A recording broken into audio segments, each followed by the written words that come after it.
ლაგოდეხის რაიონის სოფელ ბოლოკიანში მოსახლეობა ბუნებრივი აირის და ტრანსპორტის პრობლემების მოწესრიგებას ითხოვს. ადგილობრივები ამბობენ, რომ წინასაარჩევნოდ მათ ბევრი დაპირება მიიღეს, მაგრამ სოფელს დახმარება ჯერ არ მიუღია.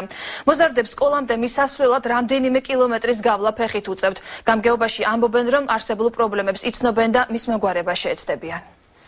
სოფელი ბოლოკიანი ცენტრალური მაგისტრალიდან რამდენიმე კილომეტრითაა დაშორებული, ხოლო სკოლამდე, რომელიც მეზობელ სოფელში მდებარეობს, დაახლოებით 5-7 კილომეტრია. ამ გზის გავლა მოსწავლეებს და სოფლის მცხოვრებლებს ყოველდღიურად ფეხით უწევთ. მიზეზი სოფელში მუნიციპალური ტრანსპორტის უქონლობაა. ამ მდგომარეობას მოუწესრიგებელი გზაც ამძიმებს. გადაადგილების პრობლემა განსაკუთრებით უამინდობის დროს იქმნება.